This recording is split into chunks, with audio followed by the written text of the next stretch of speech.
Hey preteens, how's it going? We're here in week 6 of Starlight Station, and this week we're learning the idea that servant leaders are reliable. And being reliable means that you are someone who people can trust, someone who people can count on and lean on, and know that they're going to do the things that they say that they will do. Now, the interesting part about today's lesson is that we're going through the life of Joseph. And honestly, Joseph has shown time and time again that he can be someone who can be counted on. He is a reliable and dependable person. A lot of people asked Joseph to do a lot of things, and Joseph did those things with excellence. And that's great. But our lesson today isn't necessarily about Joseph directly. It's about his brothers, which is interesting because, well, Joseph's brothers were kind of jerks. Like, remember, they wanted to kill Joseph because of his dreams. And they didn't, which was a good move, right? But instead, they threw him into a pit. They sold him in as a slave to some Ishmaelites. And then they went to their father and they told a big fat lie that Joseph was dead. And here was his coat, and it's covered in blood. And some wild animal came and ate him up. Well, those are the people that we're learning about reliability from today. Now, that might not seem like a good group to learn from, but actually, they turn out okay, because here's what happens. Joseph's brothers are in Canaan, and there's not food there. There's the drought. Remember, Joseph said that there were going to be 7 years of plenty in Egypt and then 7 years of drought. Now that 7 years of plenty and drought wasn't just for Egypt just right there, but it was for the surrounding area. And so when the drought hit, no one was prepared except for Egypt because of Joseph. So Joseph's brothers came over and were looking for food. They were looking for provisions. They were looking for a way to keep their family alive. Now, they brought some things with them as a peace offering, and they tried to barter and trade, but they were going to face Joseph because Joseph was in charge of all the food. Now, when they went and saw Joseph, they didn't recognize him. And honestly, I don't blame them, right? They have no idea where Joseph is. Joseph could be dead for real. Joseph was a slave, so he could be anywhere in the whole entire region of Egypt. And so, and to add on that, Joseph was dressed as an Egyptian. He looked like an Egyptian. So they would have no reason to think that this is their brother Joseph. None. In fact, his name wasn't even Joseph at the time. He had changed it into an Egyptian name. And so, as they approach their brother, they ask him for food. He accuses them of being spies. He gets them to tell them all about what's happening at his home and with his father. And he notices that his younger brother Benjamin, his true brother Benjamin, born of the same mother and father, wasn't there. And so he uses this as an opportunity. He tells them that to prove that they're not spies, that they need to go and get their brother Benjamin and bring him along, which was a tough task because Joseph's father wasn't going to let Benjamin out of his sight because he already lost Joseph, his favorite son.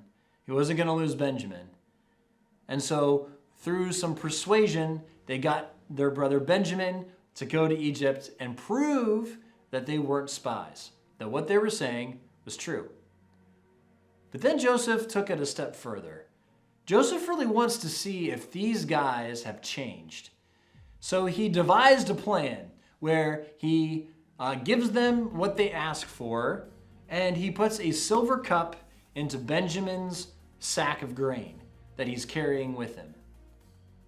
And then he arrests Benjamin for stealing his silver cup. That's when we get to see what Joseph's brothers are really made out of now. We get to see if they've redeemed themselves. We get to see if they've changed. Joseph's really curious. And he's pleasantly surprised. In fact, I'm not sure what he was hoping for, but what happens is they step in for Benjamin. They have Benjamin's back. They are trustworthy, they are reliable and dependable, they are depending on one another. They realize what they've done to Joseph. They feel remorse for that. And Joseph sees this. Joseph sees that they have changed. He sees that they can be people that he can trust again.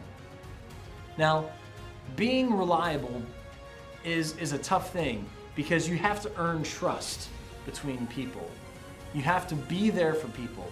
You have to know that when you are being asked to do something, that you follow through. That when you say that you'll do something, especially you'll follow through. And there is a good reason why you and I need to be dependable. And that's because our God is dependable. Our God is trustworthy. He doesn't lie. He keeps his promises.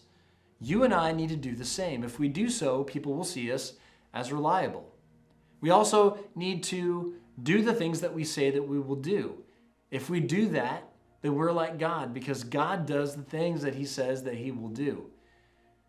And we will be reliable. And so I want you to think about how people might view you in your house, at your school, on your ball clubs, in your other activities that you've got all going around you. What kind of person do people see you as? And especially, do they see you as someone who is reliable, who's trustworthy, who's going to be there on time, and someone who is going to do the things that they say that they will do? You know, it says in James chapter 1, verse 17, that our God does not change like shifting shadows. And we need to take into account that we have a God who is the most reliable. We can always turn to God. He doesn't change.